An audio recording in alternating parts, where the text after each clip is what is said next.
Hi guys, welcome to my channel, The Medical World. This is Kanika Arora in front of you, and today I come with a new video with a new topic, that is the dissociative disorder.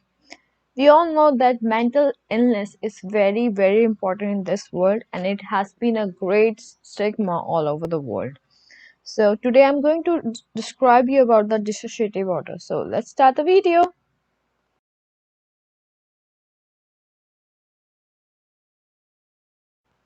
First of all, we will know about the definition. The dissociative disorders are the mental disorders that involves problem with the memory, identity, emotion, perception, behavior, and sense of self. People who have adult physical, sexual, or emotional abuse during the childhood are at the greater risk of acquiring the dissociative disorders. You can also see the slide on the screen that dissociative disorders are previously known as multiple personality disorders. That means a person used to acquire different personality because of the problems with the memory, identity, emotion, or perception. It is more common in men than the women, and the communities that are risk are the childhood sexual, emotional or physical abuse, victims of natural disasters, and those who are involved in the war. They are more likely to have this disease. Now is the classification. It is classified into two. First one is the dissociative identity disorder, and second one is the dissociative amnesia. It is first recognized in DCM-3 as personality disorder. It is defined as requiring two or more fully distinct personality traits, in which some cultures may be described as an experience of possession. And second one is the dissociative amnesia. It is inability to recall something important personal information, usually of a traumatic or stressful nature. In DCM-5, two primary forms are listed. First one is the localized or selective amnesia for specific events, and generalized amnesia for identity and life history. A major change in DCM-5 is that the dissociative figure is now a specifier for dissociative amnesia, not a separate diagnosis as in DCM-4. Now the types of amnesia. First one is the localized amnesia.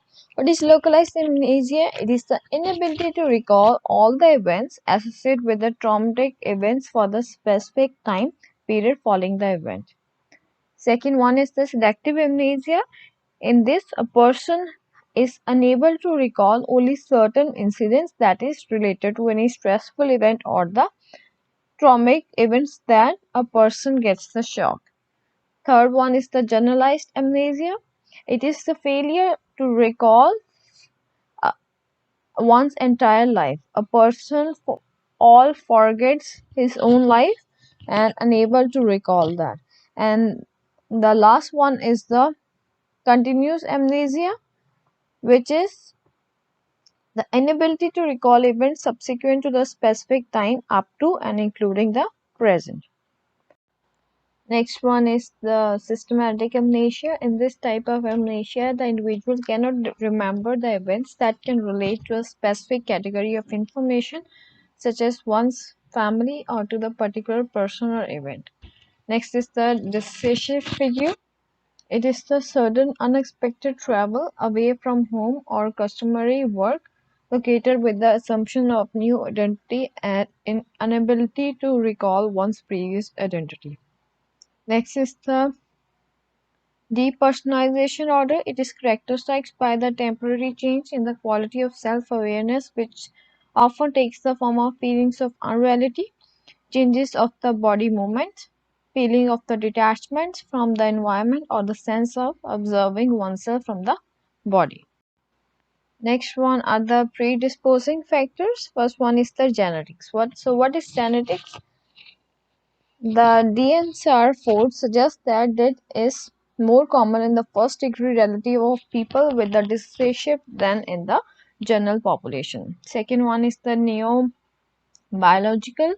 Some clinician has suggested a possible correlation between the neurological alteration and the dissociative disorders. Although the available information is accurate, it is possible that the dissociative amnesia and the dissociative figure may be related to the alteration in the certain areas of the brain that have to be the with the memory.